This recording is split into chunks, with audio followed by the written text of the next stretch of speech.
Bonjour à tous et bienvenue pour la lecture de l'acte 4 d'Andromaque de Jean Racine. Dans cet acte crucial, nous assisterons à un tournant décisif de la tragédie. Les personnages sont confrontés à des choix déchirants et les tensions atteignent leur paroxysme. Andromaque est tiraillé entre son amour pour son fils Astignax et la promesse faite à son défunt mari Hector. Pyrrhus, roi des Pires, est pris dans un dilemme entre son désir pour Andromaque et son devoir envers Hermione. Cette confrontation d'émotions et de devoirs marque un moment fort de l'œuvre de Racine, révélant la profondeur des tourments intérieurs des protagonistes. Acte 4, scène 1. Andromaque, ses fils. Ses fils. Ah, je n'en doute point, c'est votre époux, madame. C'est Hector qui produit ce miracle en votre âme. Il veut que Troie encore se puisse relever avec cet heureux fils qu'il vous fait conserver. Pyrrhus vous l'a promis. Vous venez de l'entendre, madame. Il n'attendait qu'un mot pour vous le rendre. Croyez-en ces transports, père, sceptre, allié, content de votre cœur, il met tout à vos pieds. Sur lui, sur tout son peuple, il vous rend souveraine. Est-ce là, ce vainqueur digne de tant de haine? Déjà, contre les Grecs pleins d'un noble courroux, le soin de votre fils le tâche autant que vous. Il prévient leur fureur, il lui laisse sa garde. Pour ne pas l'exposer, lui-même, il se hasarde. Mais tout s'apprête au temple, et vous avez promis. Andromaque. Oui, je m'y trouverai. Mais allons voir mon fils. Ses fils. Madame, qui vous presse? Il suffit que sa vie, désormais à vos yeux, ne soit plus défendue. Vous le pourrez bientôt prodiguer vos bontés, et vos embrassements ne seront plus comptés. Quel plaisir d'élever un enfant qu'on va croître, non plus comme un élevage, esclave élevé par son maître, mais pour voir avec lui renaître tant de rois. Andromaque, ses fils, allons le voir pour la dernière fois. Ses fils, que dites-vous? Ô Dieu! Andromaque, ô ma chère Céphis, ce n'est point avec toi que mon cœur se déguise. Ta foi dans mon malheur s'est montrée à mes yeux, mais j'ai cru qu'à mon tour tu me connaissais mieux. Quoi donc, as-tu pensé qu'Andromaque infidèle pût trahir un époux qui croit revivre en elle? Et que de tant de morts réveille la douleur, le soin de mon repos me fit troubler le leur. Est-ce là cette ardeur tant promise à sa cendre? Mais son fils périssait, il l'a fallu défendre. Pyrrhus, en m'épousant, s'en déclare l'appui. Il suffit. Je veux bien m'en reposer sur lui. Je sais qu'elle est Pyrrhus, violent mais sincère. Ses fils, il fera plus qu'il n'a promis de faire. Sur le courroux des Grecs, je m'en repose encore. Leur haine va donner un père au fils d'Hector. Je vais donc, puisqu'il faut que je me sacrifie, assurer à Pyrrhus le reste de ma vie. Je vais, en recevant sa foi sur les autels, l'engager à mon fils par des nœuds immortels.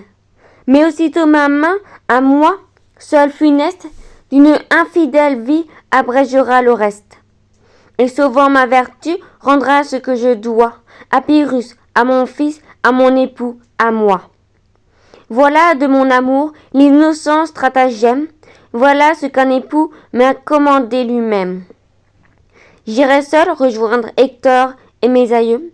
Ses fils, c'est à toi de me fermer les yeux. Ses fils, ah, ne prétendez pas que je puisse survivre. Andromaque, non, non, Je te défends, Céphis, de me suivre. Je confie à tes soins mon unique trésor. Si tu vivais pour moi, vis pour le fils d'Hector, de l'espoir des Troyens, seul dépositaire. Songe à combien de rois tu deviens nécessaire. Veille auprès de Pyrrhus, fais-lui garder sa foi. S'il le faut, je consens qu'on lui parle de moi. Fais-lui valoir l'hymen où je me suis rangé. Dis-lui qu'avant ma mort, je lui fus engagé, que ses ressentiments doivent être effacés. Qu'en lui laissant mon fils, c'est l'estimer assez. Fais connaître à mon fils les héros de sa race, autant que tu pourras. Conduis-le sur leurs traces. Dis-lui par quel exploit leurs noms ont éclaté, plutôt ceux qui l'ont fait que ceux qui l'ont été. Parle-lui tous les jours des vertus de son père, et quelquefois aussi parle-lui de sa mère. Mais qu'il ne songe plus, ses fils, à nous venger. Nous lui laissons un maître, il le doit ménager. Qu'il ait de ses aïeux un souvenir modeste. Il est du sang d'Hector, mais il en est le reste. Et pour ce reste, enfin, j'ai moi-même, en un jour, sacrifié mon sang, ma haine et mon amour. Ses fils, hélas, Andromaque, ne me suis point.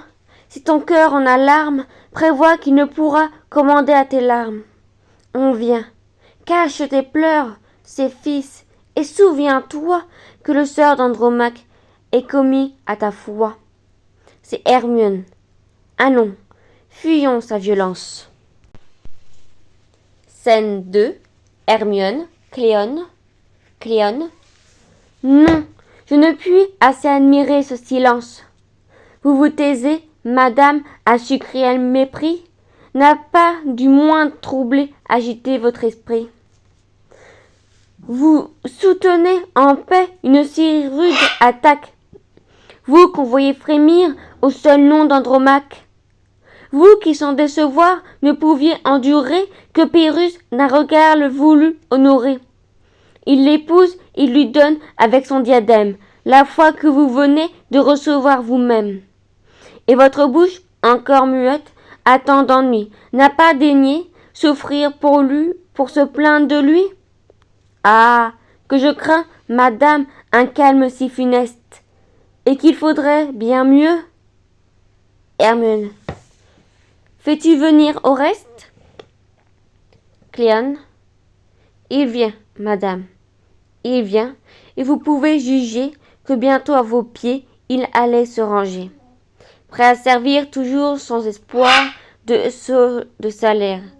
Vos yeux ne sont que trop assurés de lui plaire, mais il entre. Scène 3. Oreste, Hermione, Cléone. Oreste. Ah, madame, est-il vrai qu'une fois Oreste en vous, cherchant obéisse à vos lois? Ne m'a-t-on pas point flatté d'une fausse espérance? Avez-vous en effet souhaité ma présence? Croirais-je que vos yeux, à la fin désarmés, veulent... Hermione. Je veux savoir, Seigneur, si vous m'aimez. Oreste. Si je vous aime, ô Dieu, mes serments, mes parjures, ma fuite, mon retour, mes respects, mes injures, mon désespoir, mes yeux de pleurs toujours noyés, quel témoin croirez-vous si vous ne le croyez pas? Hermione. Vengez-moi, je crois tout. Oreste. Eh bien, allons, madame, mettons encore un coup toute la graisse en flamme. Prenons, en signalant mon bras et votre nom, vois la place d'Hélène et moi d'Agamemnon. De Troie en ce pays, réveillons les misères. Et qu'on parle de nous ainsi que de nos pères. Partons, je suis tout prêt. Hermione. Non, Seigneur, demeurons. Je ne veux pas, si loin, porter de tel affront. Quoi de mes ennemis, couronnant l'insolence, j'irai attendre ailleurs une lente vengeance? je m'en remettrai au destin des combats qui peut-être à la fin ne me vengeraient pas. Je veux qu'à mon départ toutes les pires pleurent, mais si vous me vengez, vengez-moi dans une heure. Tous vos retardements sont pour moi des refus. Courez un temps, il faut immoler. Au reste, qui? Hermione, Pyrrhus. Au reste, Pyrrhus, madame. Hermione, et quoi? Votre haine chancelle? Ah, courez et craignez que je vous rappelle, n'éléguez point des droits que je veux oublier. Ce n'est pas à vous à le justifier. Au reste, moi, je l'excuserai. Ah, vos bontés, madame, ont gravé trop avant des crimes dans mon âme. Vengeons-nous si consent, mais par d'autres chemins. Soyons ses ennemis et non ses assassins. Faisons de sa ruine une juste conquête. Quoi, pour réponse aux Grecs, porterai-je sa tête? Et n'ai-je pris sur moi le soin de tout l'État que pour m'en acquitter par un assassinat? Souffrez au nom des dieux que la Grèce s'explique et qu'il meure chargé de la haine publique. Souvenez-vous qu'il règne et qu'un front couronné. Hermione, ne vous suffit-il pas que je l'ai condamné? Ne vous suffit-il pas que ma gloire offensée demande une victoire à ma seule adressée? Qu'Hermione est le prix d'un tyran opprimé, que je le hais, enfin, Seigneur, que je l'aimais? Je ne m'en cache point, l'ingrat n'avait su plaire, soit qu'ainsi l'ordonna mon amour ou mon père. N'importe, mais enfin, réglez-vous là-dessus. Malgré mes vœux, Seigneur, honteusement déçu, malgré la juste horreur que son crime me donne, tant qu'il vivra, craignez que je ne lui pardonne. Doutez jusqu'à sa mort d'un courroux incertain. S'il ne meurt aujourd'hui, je puis l'aimer demain. Au reste, eh bien, il faut le perdre et prévenir sa grâce. Il faut. Mais cependant, que faut-il que je fasse? Comment puis-je sitôt servir votre courroux? Quel chemin jusqu'à lui peut conduire mes coups? À peine suis-je encore arrivé dans les pires. Vous voulez par mes mains renverser un empire. Vous voulez qu'un roi meure, et pour son châtiment, vous ne donnez qu'un jour, qu'une heure, qu'un moment. Aux yeux de tout son peuple, il faut que je l'opprime. Laissez-moi vers l'autel conduire ma victime. Il ne m'en défend plus, et je ne veux qu'aller reconnaître la place où je dois l'immoler. Cette nuit je vous sers, cette nuit je l'attaque. Hermione, mais cependant, ce jour, il épouse Andromaque. Dans le temps déjà le trône est élevé, ma honte est confirmée et son crime achevé. Enfin, qu'attendez-vous? Il vous offre sa tête, sans garde, sans défense, il marche à cette fête autour du fils d'Hector, il les fait tous ranger. Il s'abandonne au bras qu'il me vaudra venger. Voulez-vous, malgré lui, prendre soin de sa vie? Armez avec vos Grecs tous ceux qui m'ont suivi. Soulevez vos amis, tous les miens sont à vous. Il me trahit, vous trompe et nous méprisent tous. Mais quoi? Déjà leur haine est égale à la mienne. Elle épargne et regrette l'époux d'une Troyenne. Parler, mon ami, ne vous peut échapper, ou plutôt, il ne faut que je laisse frapper. Conduisez ou suivez une fureur si belle, revenez tout couvert du sang de l'infidèle. Allez en cet état, soyez sûrs de mon cœur. Au reste, mais, madame, songez. Au reste, Hermione, Ah, c'en est trop, Seigneur. Tant de raisonnements offensent ma colère. J'ai voulu vous donner les moyens de me plaire, rendre Oreste content, mais enfin je vois bien qu'il veut toujours se plaindre, il ne mérite rien. Partez, allez ailleurs, vantez votre constance, et me laissez ici le soin de ma vengeance. De mes lâches bontés, mon courage est confus, et c'est trop en un jour essuyé de refus. Je m'en vais seul au temple où leur hymen s'apprête, où vous n'osez aller mériter ma conquête. Là, de mon ennemi, je saurai m'approcher, je percerai le cœur que je n'ai pu toucher, et mes sanglantes mains sur moi-même tournées, aussitôt, malgré lui, joindront nos destinées. Et tout ingrat qu'il est, il me sera plus doux de mourir avec lui que de vivre avec vous. Oreste, non, je vous priverai de ce plaisir funeste. Madame, il ne mourra que de la main d'Oreste. Vos ennemis, par moi, vont vous être immolés, et vous reconnaîtrez mes soins si vous voulez. Hermione, allez, de votre sœur, laissez-moi la conduite, et que tout vaisseau soit prêt pour notre fuite. Scène 4. Hermione, Cléone. Cléone, vous vous perdez, madame, et vous devez songer. Hermione, que je me perde ou non, je songe à me venger. Je ne sais même encore quoi qu'il m'ait pu promettre, sur d'autres que sur moi si je dois m'en remettre. Pyrrhus n'est pas coupable à ses yeux comme aux miens, et je tiendrai mes coups bien plus sûrs que les siens.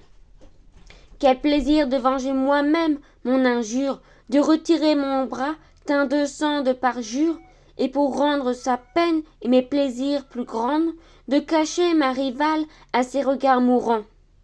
Ah, si du moins Oreste, en punissant son crime, lui laissait le regret de mourir ma victime. Va le trouver, dis-lui qu'il apprenne à l'ingrat qu'on l'immole à ma haine et non pas l'État. Chère Cléone, cours, ma vengeance est perdue, s'il ignore en mourant que c'est moi qui le tue. Cléone, je vous obéirai. Mais qu'est-ce que je vois? Ô Dieu, qui l'aurait cru? Madame, c'est le roi. Hermione, ah, cours après Oreste, et dis-lui, ma Cléone, qu'il n'entreprenne rien sans revoir Hermione. Scène 5. Pyrrhus, Hermione, Phonix. Pyrrhus, vous ne m'attendiez pas, madame, et je vois bien que mon abord ici trouble votre entretien. Je ne viens point armé d'un indigne artifice, d'un voile d'équité couvrir mon injustice. Il suffit que mon cœur me condamne tout bas, et je soutiendrai mal ce que je ne crois pas. J'épouse une Troyenne, oui, madame, et j'avoue que je vous ai promis la foi que je lui voue. Un autre vous dirait que dans les champs troyens, nos deux pères sans nous formèrent ces liens, et que sans consulter ni mon choix ni le vôtre, nous fûmes sans amour engagés l'un à l'autre. Mais c'est assez pour moi que je me sois soumis, par mes ambassadeurs, mon cœur vous fut promis. Loin de les révoquer, je voulus y souscrire. Je vous vis avec eux arriver en épire. Et quoique d'un autre œil l'éclat victorieux eût déjà avait prévenu le pouvoir de vos yeux, je ne m'arrêtai point à cette ardeur nouvelle. Je voulus m'obstiner à vous être fidèle. Je vous reçus en reine, et jusqu'à ce jour, j'ai cru que mes serments me tiendraient lieu d'amour. Mais cet amour l'emporte, et par un coup funeste, Andromaque m'arrache un cœur qu'elle déteste. L'un par l'autre entraînés, nous courons à l'autel, nous jurer, malgré nous, un amour immortel. Après cela, madame, éclatait contre un traître qu'il est avec douleur et qui pourtant veut l'être. Pour moi, loin de contraindre un si juste courroux, il me soulagera peut-être autant que vous. Donnez-moi tous les noms destinés au parjure. Je crains votre silence et non pas vos injures. Et mon cœur, soulevant 1000 secrets témoins, m'en dira d'autant plus que vous n'en direz moins. Hermione. Seigneur, dans cette vue dépouillée d'artifice, j'aime à voir que du moins vous vous rendiez justice. Que voulant bien rompre un nœud si solennel, vous vous abandonniez au crime un criminel. Est-il juste, après tout, qu'un conquérant s'abaisse sous le servile loi de garder sa promesse? Non, non, la perfidie a de quoi vous tenter. Et vous ne me cherchez que pour vous en vanter? Quoi? Sans que ni serment ni devoir vous retiennent? Rechercher une grecque, amant d'une Troyenne. Me quitter, me reprendre et retourner encore de la fille d'Hélène à la veuve d'Hector. Couronner tour à tour l'esclave et la princesse. Immoler trois aux Grecs, au fils d'Hector la Grèce. Tout cela part d'un cœur toujours maître de soi, d'un héros qui n'est point esclave de sa foi. Pour plaire à votre épouse, il vous faudrait peut-être prodiguer des noms, de doux noms, de parjures et de traîtres. Vous veniez de mon front observer la pâleur, voilée dans ses bras rire et de ma douleur. Pleurant après son chat, vous voulez qu'on me voie? Mais, Seigneur, un jour, ce serait trop de joie. Et sans chercher ailleurs des titres empruntés, ne vous suffit-il pas de ceux que vous portez? Du vieux père d'Hector, la valeur abattue, au pied de sa famille, expirant à sa vue. Tandis que dans son sein, votre bras enfoncé cherche un reste de sang que l'âge avait glacé. Dans des ruisseaux de sang trois, ardent plongés, de votre propre main Polyxène égorgé. Aux yeux de tous les Grecs indignés contre vous, que peut-on refuser à ces généreux coups? Pyrrhus, madame, je sais trop à quel excès de rage la vengeance d'Hélène emportera mon courage. Je puis me plaindre à vous du sang que j'ai versé, mais enfin j'y consens d'oublier le passé. Je rends grâce au ciel que votre indifférence de mes heureux soupirs m'apprenne l'innocence. Mon cœur, je le vois bien, trop prompt à se gêner, devait mieux vous connaître et mieux s'examiner. Mes remords vous faisaient une injure mortelle. Il faut se croire aimé pour se croire infidèle. Vous ne prétendiez point m'arrêter dans vos fers. Je crains de vous trahir, peut-être je vous sers. Nos cœurs n'étaient point faits dépendants l'un de l'autre. Je suivais mon devoir et vous cédiez au vôtre. Rien ne vous engageait à m'aimer en effet. Hermione. Je ne t'ai point aimé, cruel. Qu'ai-je donc fait? J'ai dédaigné pour toi les vœux de tous nos princes. Je t'ai cherché moi-même au fond de tes provinces. Je suis encore, malgré tes infidélités, et malgré tous mes Grecs honteux de mes bontés. Je leur ai commandé de cacher mon injure. J'attendais en secret le retour d'un parjure. J'ai cru que tôt ou tard, à ton devoir rendu, tu me reporterais un cœur qui m'était dû. Je t'aimais inconstant, qu'aurais-je fait fidèle? Et même en ce moment où ta bouche cruelle vient si tranquillement m'annoncer le trépas, ingrat, je doute encore si je ne t'aime pas. Mais, Seigneur, s'il le faut, si le ciel en colère réserve à d'autres yeux la gloire de vos plaires, achevez votre hymen, j'y consens, mais du moins ne forcez pas mes yeux d'en être les témoins. Pour la dernière fois, je vous parle peut-être. Déférez-le d'un jour, demain, vous serez maître. Vous me répondrez point. Perfide, je le vois. Tu comptes les moments que tu perds avec moi, ton cœur impatient de revoir ta Troyenne. Ne souffre pas, ne souffre qu'un regret, qu'un autre t'entretienne. Tu lui parles du cœur, tu la cherches des yeux. Je ne te retiens plus, sauve-toi de ces lieux. Va lui jurer la foi que tu m'avais jurée. Va profaner des dieux la majesté sacrée. Ces dieux, ces justes dieux n'auront pas oublié que les mêmes serments avec moi t'ont lié. Porte au pied des autels ce cœur qui m'abandonne. Va, cours, mais crains encore d'y trouver Hermione. Scène 6. Pyrrhus, Phonyx. Phonyx. Seigneur, vous entendez? Gardez de négliger une amante en fureur qui cherche à se venger. Elle n'est en ces lieux que trop bien appuyée. La querelle des Grecs et la sienne est liée. Au reste, l'aime encore, et peut-être à ce prix. Pyrrhus. Andromaque m'attend. Phonyx garde son fils. Ainsi se termine l'acte 4 d'Andromaque de Jean Racine. Les tensions montent et le dénouement approche. Ne manquez pas le 5e et dernier acte qui arrivera bientôt. Si vous avez aimé cette vidéo, n'oubliez pas de liker, de partager et de vous abonner en activant la petite cloche pour recevoir les notifications. Restez avec nous pour découvrir la conclusion de cette tragédie fascinante. Merci de votre soutien et à très bientôt.